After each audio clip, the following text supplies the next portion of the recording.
Hello கார்த்தியா, ஆமா நீங்க தாய்லாந்துக்கு ஒரு இல்லீகல் பார்சல் நீங்க அனுப்பியிருக்கீங்க. அதுக்காக உங்களை டிஜிட்டல் அரெஸ்ட் பார்சலா? சிபிஐல இருந்து உங்களை கான்டாக்ட் பண்ணுவாங்க. ஃபர்தர் இன்வெஸ்டிகேஷனுக்கு ரெடியா இருங்க. அவங்க கேட்குற டீடைல்ஸ் பூரா சார் இல்லை சார், நான் அதுவும் பார்சல் தான் அனுப்பல சார்.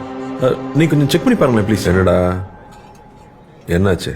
நான் ஏதோ கொரியரில் ட்ரக்ஸ் அனுப்பிச்சிருக்கேன், தாய்லாண்டில் மாட்டிக்கிச்சு, டிஜிட்டல் அரெஸ்ட்னு சொல்கிறானுங்க. முதல்ல ஃபோனை கட் பண்ணு. இன்னும் கொஞ்சம் நேரத்தில் ஃபுல் செட்டப்போட வீடியோ கால்லே வருவான். சிபிஐ ஆஃபீஸர் பேசுகிறேன், இதை பற்றி வெளியில் யார்கிட்டையும் சொல்லக்கூடாதுன்னு சொல்லுவான். உன் Aadhaar number, bank account number வரைக்கும் எல்லா டீட்டெயிலையும் புட்டு புட்டு வைப்பான். ஸ்கேம் கால்டா அது. ஸ்கேம். இந்த மாதிரி சிபிஐல இருந்து பேசுகிறோம், அமலாக்கத்துறையிலேருந்து பேசுகிறோம்னு சொல்லுவாங்க. உங்களுக்கு பரிசு விழுந்திருக்குன்னு சொல்லுவாங்க. பேங்க்ல இருந்து பேசுகிறோம், உங்கள் ஓடிபி நம்பர் கொடுங்கன்னு சொல்லுவாங்க. இப்படி பல வித்த வச்சிருக்கானுங்க, ஏமாந்துடாதீங்க. நம்மளுடைய பேராசையும் அறியாமையும் தான் இந்த மாதிரி சைபர் ஃப்ராட்ஸ்க்கான மூலதனமே. டிஜிட்டல் அரெஸ்ட்ங்கிற ஒரு சட்டமே நம்ம சட்டத்துறையில இல்ல, நம்ப வேண்டாம். இதுல மக்கள் பல கோடி ரூபாய் ஏமாந்துருக்காங்க. இதுல ஏமாந்தவங்க சின்னவங்க பெரியவங்க, படிச்சவங்க படிக்காதவங்கன்ற பேதமே இல்லை.